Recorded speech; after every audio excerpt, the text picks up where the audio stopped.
How are you? Good to see you. Good, good. How are you? Doing well. How are things out west?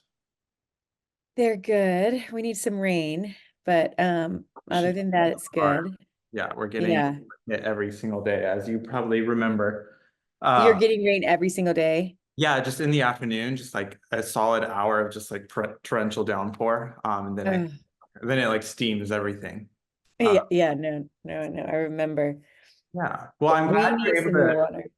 I'm glad you were able to, get on with me. I know like having an artist talk is a little difficult since you're, out west and we're over here, but we have the show Right. up. I wanted to, ask you a couple questions about the work here that we have on display and about you, so we can kind of, share some of that with the audience, with the people who have come and seen the show, which is looking amazing.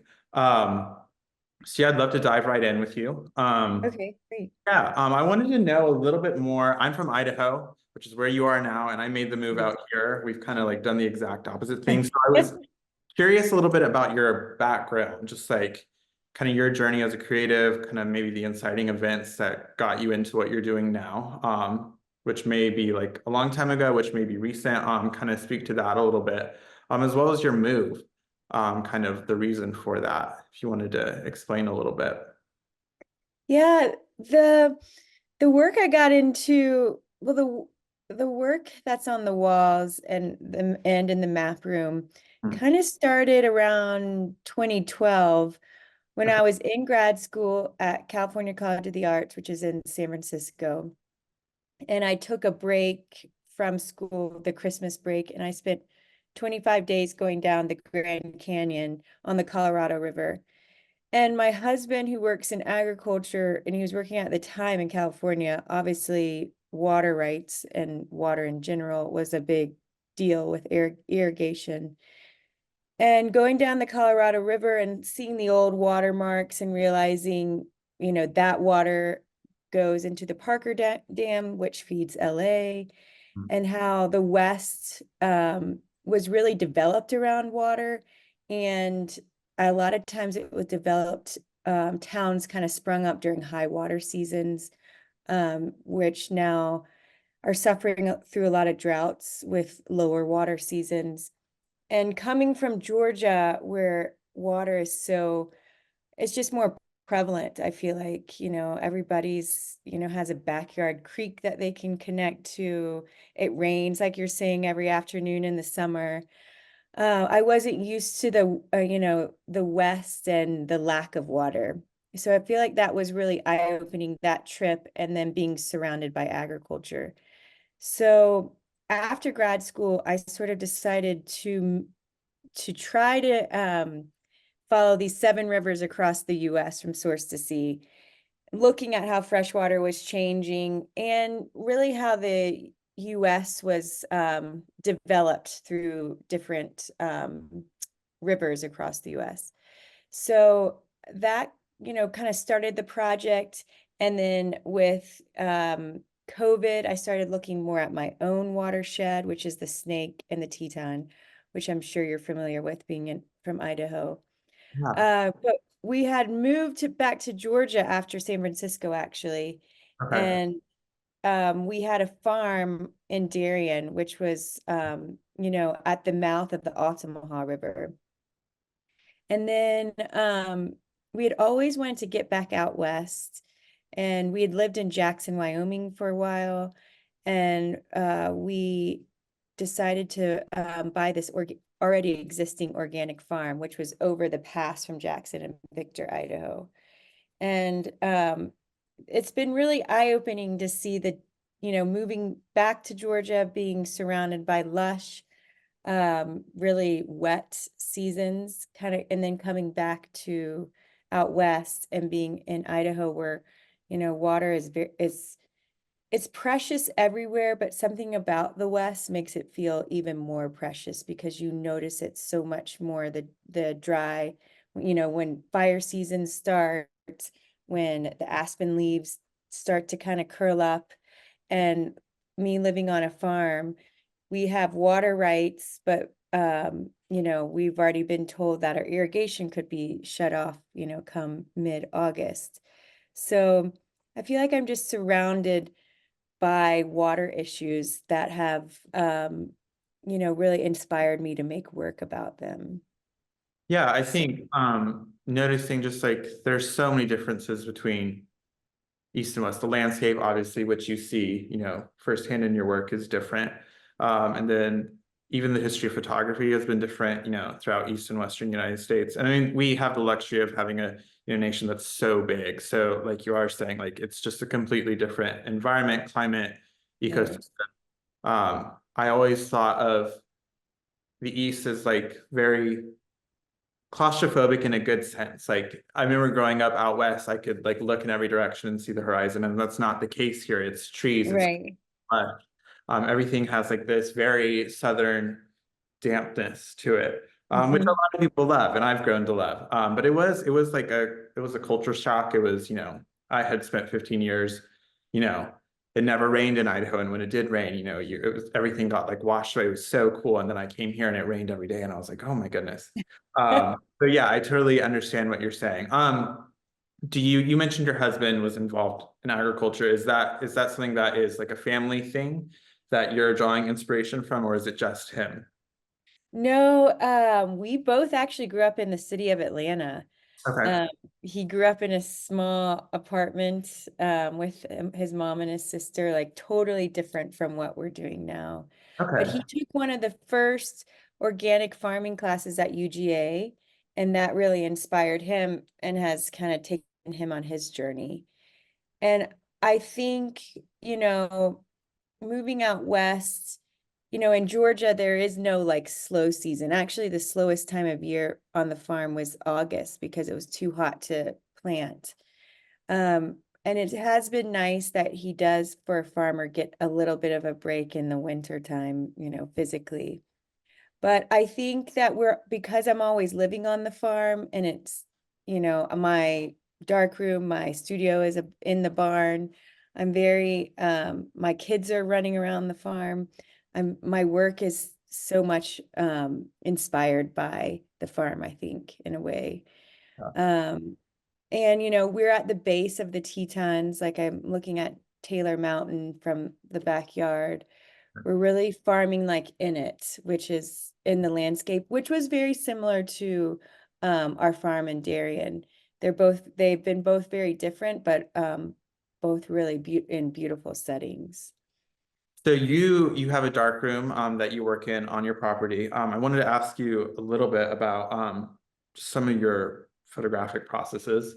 I think photography, there's like a lot of roads with any medium to kind of there's a lot of roads that can lead to a similar destination. So you make some, clear choices. Like you can see the work behind me, alternative processes. And the color photography here, you've mentioned layering negative, masking negatives, and making some really intentional choices there. Can you talk a little bit about like how you arrived, especially with the color photography and masking those negatives, like the process of kind of arriving to that um, the final way of expression, I guess, and deciding to use 4x5 and to mass negative and creating these like fabricated landscapes kind of. How did you get there? What started that really? Well, you mentioned, the history of photography and landscape photography out west, and that has always, been those greats like Carlton Watkins, Edwin Weybridge, even Ansel Adams, like those people have been, or Annie Brigman, those people have been big heroes of mine, since I started photography. It's funny because I remember in my room I had the oxbow photograph of Ansel Adams, which is in Grand Teton National Park, as a poster in my room in high school. And it's crazy because now it's like that's 30 minutes from my house and I frequent that with my kids all the time. So it's funny how even though I grew up in the South, some of those images have always been in my head. And I have always really respected those photographers, and they've inspired me, but I've not wanted to make something that they've already made. Mm. So I think that really pushed me because I'm photographing in similar landscapes, and the ghosts of them are always in my head. So I wanted to photograph maybe what you couldn't see, because also so many of those photographers, especially the Western photographers, were, it was westward expansion, trying to bring people out west, trying to protect some of those places. A lot of Carlton Watkins helped make what is now Yosemite National Park. Um, but I, had a different objective in my work. I'm not trying to develop or make, inspire people to move out west. I am trying to, protect these wild spaces, but also, make people fall in love. And I started with trying to make something that your eye couldn't necessarily see. So I wasn't interested in straightforward documentation. And it started with showing what was happening to freshwater that, that you couldn't see if you just drove by this river on, Yeah. on the road. But then it kind of, with COVID, I feel like because my movements were more restrictive, and I became more intentional on the spaces that I see all the time. So I would make pilgrimages to the same spots along my own watershed almost weekly, and kind of starting to see, landscape for the sake of landscape, which I feel like, seems like a radical idea to some people, but it's really not. And being out west, and since COVID, there's been so many people moving to this area, and there's been so much development of wild spaces, but also agricultural land. We see, subdivisions being put on ag land all the time. And so really wanting to see, really wanting to show that these places are great how they are, Mm. and maybe wanting to put a different spin on the landscape that you might see every day. And I feel like photography has these unique qualities that can feel magical. Like, I don't necessarily know what I'm going to get every time. I have with my masking, I have like gotten better at it. And over time, my technique, I've kind of honed it more. So I'm not making as many mistakes, but I still don't know exactly what I'm going to get. So Okay. I'm piecing these landscapes together with, I may be standing in one place, like spinning around and showing different aspects of that one location that I love and why I love it, and building a composition from there. I also sometimes I kind of started with playing around with snow on my negatives, and I've started playing around with water and seeing how the river can change um, Like you're that talking about photograph like itself. actual interaction of the element. Yeah, I mean, with a 4x5, I have a negative carrier, and I'll dip it into the river water. Okay. Um, I wanted to see if you can really have that conversation too, and Yeah, how water can, how drips of river water can affect the chemistry of the film. absolutely. And it really started with snow, like trying to get my negatives really wet in the snow, and seeing how the snow could affect it and how it peels away different parts. And then now trying to play with the river water. Somebody asked me one time, do you ever get sick of photography? And to me, it is just like, boundless on all the different ways you can play with it Yeah, and how it can be affected. And I don't think I love like I love some of the great, um, I love photography that is documentation, and I love looking at it, and I've studied it, but I'm not always that inspired to do it. I love playing with what you can do, or what you can kind of push in photography, whether it's alternate process, you know, um, color photography with your 4x5 and playing with the chemistry. That's like inspires me. absolutely. I think somebody told me once, I was back when I was an undergrad, one of my photography professors talked about photography as like the great manipulation of the viewer, because it's, disguised as one thing and it's completely another. And I know there's a historic as you're well aware, and you're kind of an interesting, just like cross-section of both the, historic debate of documentation, scientific documentation versus fine art, and how we are kind of manipulating with our cameras because it's not the same as vision. There's so many things, and you're kind of encapsulating that in like all of these images in like one giant example. And then you have, an obvious muse, you have a point, you have, an objective that you're trying to convey. Would you say that like for a while, this like environmental lens has been your kind of conceptual muse? Is that your muse? I know your work is kind of a cross-section of environment and humanity. So what is your muse, so to speak? And I know that's like such a large question, but like, or what some of your muses, because they come and go, I know, as an artist. Well, I really do feel like the landscape is something that, and I feel like my relationship with it has changed a lot. Um, I think I used to travel constantly and hit these like really um meaningful political points that were happening on rivers or historical points. And now I feel like my backyard is so important, and really realizing and looking and seeing and making sure my kids are exposed to everything that we're seeing. And my husband, I feel like, is also working in the same vein by farming organically. I feel like we have the same mission and we doing in two different ways.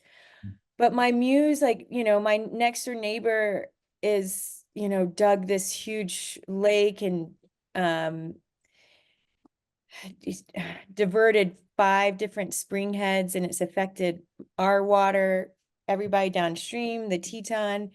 And I'm constantly being inspired with what's around me. And I feel like, I write letters to our county. I, do everything I feel like I can, but sometimes it's what I can go in the dark room and do, what I can do in the studio, what I can go out and photograph.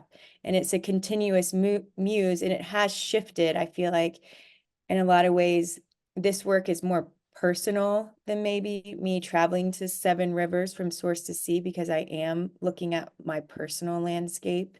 It's the landscape that can like make me excited, and it can make me sad, which traveling to other places, you don't have that connection as much, I don't think. When I would be on the Hudson River, I loved it, it's beautiful, and I knew all the places I wanted to hit. But now looking at my own backyard has been more, it's more of a challenge in a way too, because I love it and I see all the issues that are surrounding it, and how do I talk about it in my work? And honestly, how do you talk about it? And I think too, that's what I've liked about the layering and inventing the landscapes, is because the environment has become so politicized that, one side thinks one thing, the other one thinks the other, and sometimes making them people look at something, if they think it's political or you have some sort of bent in it, then they, can push away. So creating these landscapes, I feel like, has created better conversations because you're intrigued by it. You don't maybe know exactly what you're looking at first. Um, Yeah, maybe a cloud is a little bit off. There's, I feel like I have wanted to, enlarge the conversation. I hope that this work does this. absolutely.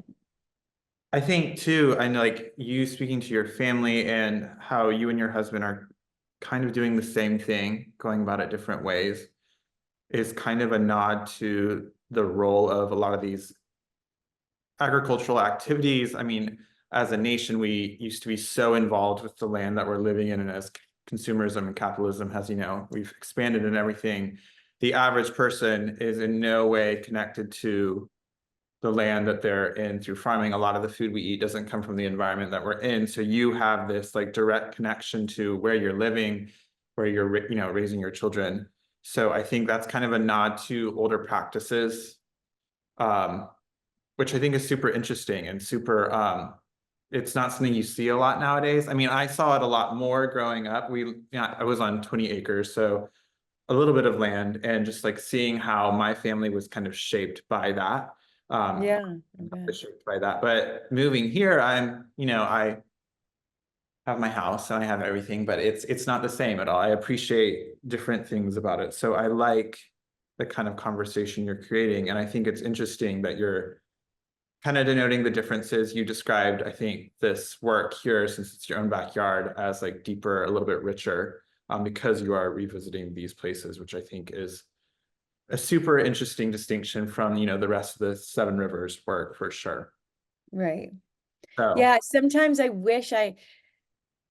it's hard to love a place so much because you're affected by everything. Whereas like sometimes I wish I could just live in a big city and close my door in my apartment and not have to look outside, yeah. because living in a place that you love in the landscape and watching things affect it Mhm. um is challenging. And if I didn't have an outlet for that, I I don't know how I would cope with it. That's But it is interesting the different ways people get involved. And it's nice that my husband and I are working in a landscape with a similar objective, but coming at it in different ways. mhm. And I mean, fortunately, you have a very big backyard. Right. So it's just like a wide open, beautiful space. I miss it so much. Well, that is the difference too, growing up in Georgia, public lands are there, but I think they're a little bit harder to access. Mhm. Um, in the West, you're kind of surrounded by public land. Y- Absolutely. I feel like that is a big difference too. We would drive up to the Cohatos or something living in Atlanta, but you would take an hour and a half, 2 hours to get there. Yeah. Whereas, my kids can, walk across a field and they're in the national forest. Yeah. I think that is a little bit different. Your backyard is a lot bigger, and you're connected to a lot more spaces because of that, I think. Yeah, and depending on where you live, there's a lot less distraction too, because our neighbors were 5 miles away and around there. And so, you're confronted with the land you're living on. Mm-hmm. Confronted, and it, like, if you choose to open yourself up to it, the exact issues that you're speaking to. So it does become deeply personal, and it does become almost like an extension of family, what happens to it, both good and bad. So Right. Totally. it's a very interesting thing. And I know some of your work here, in the show, you have some silver prints that you use palladium with, and you're kind of creating these portraits of trees. Um, Super indicative of the forest fires that I know you're surrounded with, depending on the season. Um, Talk to me a little bit about those processes, not the color work, and how you arrived at that kind of combination. Before seeing those, I had never seen palladium over silver. So it was really interesting to see how those worked and how they were, super informative with, kind of the message behind the work, deforestation, um, forest fires, all that stuff. So how did that kind of happen? Well, that happened. I think I just mentioned it. One of my neighbors had taken out of, and growing, living in the West, the trees are very few and far between. Mm. Like growing up in the South, you're kind of surrounded in thick forest all the time. So it seems heartbreaking when someone like rips out an entire aspen grove. And for me, when we looked at land, I was looking for trees. Like that to me was like a benefit. And so it was very startling, and to my kids too. My daughter was screaming, crying when she saw the trees being leveled out. So it made me want to it made me want to show trees as individuals, like try to take a portrait of a tree like you would take a portrait of someone that you love. Because, those early like daguerreotypes of that people would take of their loved one and give them to them before they went off to war, or your infant, the preciousness of the portrait has been around since the beginning of photography, and really was connected the everyday person to photography. You know, you didn't have to be uber wealthy and wait an entire year for your oil painting of the person you loved. You know, the everyday person could have a portrait.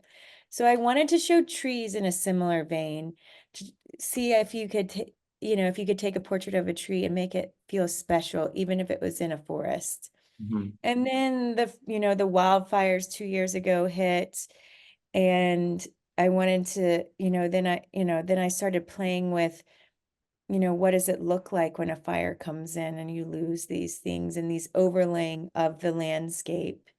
Yeah. Um, so then I started playing with the palladium and seeing if you could put that over silver gelatin. And that's still a process I'm working with. It's very finicky if it works or not. Um, I can never, you know, you can never do it again once you've done it, Yeah. on that same. And I still feel like it tricks me all the time. Sometimes I think I've gotten down the process and then I can't make anything for days. It won't lay right. So it's still something I'm working on. And you know, I love it when they turn out. I love them. Yeah. Actually, one of my favorite ones was in a show in San Francisco and sold, but it was really the forest. You could really see the how the palladium kind of turned that like a electric orange like fire and kind of was taking over an aspen grove. It's So a that's been super fun to like, play with. yeah, it's a What? terrifying visual when depending on, you know, what's happening. But like I remember at one point I was in the Treasure Valley, so there was always an interesting smoke would get trapped down in the valley. And then if there was Mhm. fires, it would light up orange. And as a young person, living so close to that was kind of terrifying when that would happen. And I think that visual you kind of capture, you know, as like this bright orange with the blacks and like the deeper colors and the monochromatic. So I think it's super successful. Those are some of like my personal favorites when I Yeah. was like helping, you know, with the show. It was weird because a long time ago, not a long time ago, but went kind of back when I first started working here, we unwrapped a very large print of this um Snake River, this Swan Valley Oh image. yeah. And I remember looking at it and I was like, this before it was, I was still getting acquainted, you know, with all the artists we represent and everything. And I was like, wait, like, what? And I This was like, looks familiar. so familiar. And then I was like, why? And I hadn't connected that somebody had told me that you had moved out there and I just hadn't put two and two together yet. So that was like a weird, like aha moment for me, which was fun. And I haven't been back in like 10 years and this is the first year I'm going back. So Oh wow. weird, like, you know, weird cross section of moments there. But yeah, Yeah. it's been super interesting being surrounded by all this work, this landscape while, you know, we're here in the South. Uh, Right. yeah, which kind of brings me to like one of my last points with like the work in the mirrored room. A lot of the stuff in the Holding Time exhibition is primarily West. I know there's the Sapelo image, Right. which is oddly enough at the front of, or like of the show. But this is all, you know, very East Coast. Literally, the maps, you Right. know, landscape that's featured here, it's completely different.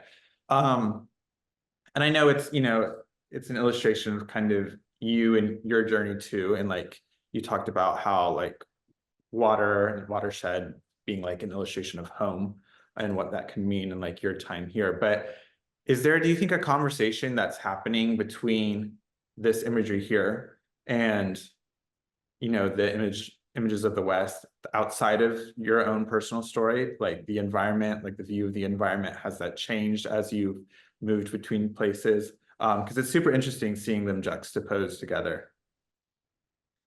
Well, for me, you know, when I lived on the coast of Georgia, you know, you might travel up the Altamaha and realize that, you know, the salt water line is rising, you know, it's traveling more upstream. But the things that you really noticed was like the storms getting bigger, the hurricane season lasting longer, and you became very aware of your proximity to water. Like twice a year, we would have to leave board everything up and leave the farm. But because of that too, because of your proximity to water, it's also what makes it so magical. Like, yes, there's the danger, but it's also, I loved getting in my kayak every morning, and we looked at Sapelo and, kayaking or paddleboarding around every day. I loved the tide almost coming up to my back door twice a day. And, that was like what made it so magical. So the water connects us to everywhere. And I know we're always talking about environmental issues too, but the beauty of it is just amazing. And to realize how much you're surrounded by water in a place like Savannah and the coast of Georgia. So and I think Georgia's barrier islands are just so, I mean, they make Georgia, I think Georgia has one of the most beautiful coastlines in all of the world. I lived in California, I've been blessed that I've been able to travel to certain places, but there's just something about the Georgia coast that always stays in my heart.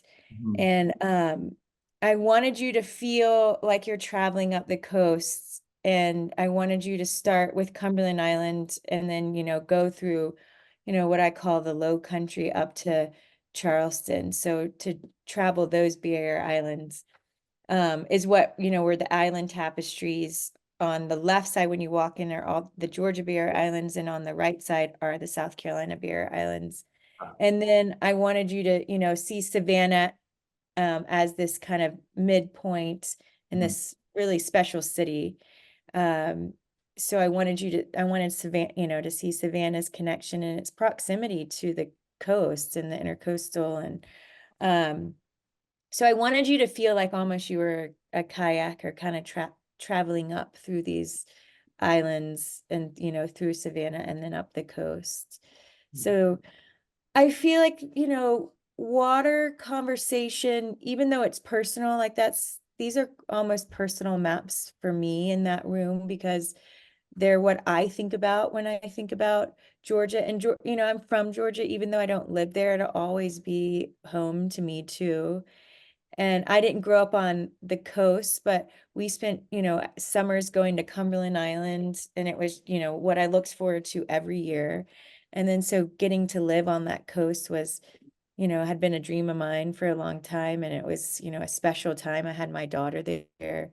Um, so I wanted them to feel personal, but both. It's like, my home now versus my my childhood home and my home a few years ago. So I wanted to kind of bring both these beloved spaces together, but also, zooming out, show the preciousness of water in both places. Because even though I think everybody is connected to water, and you're connected to it in different ways.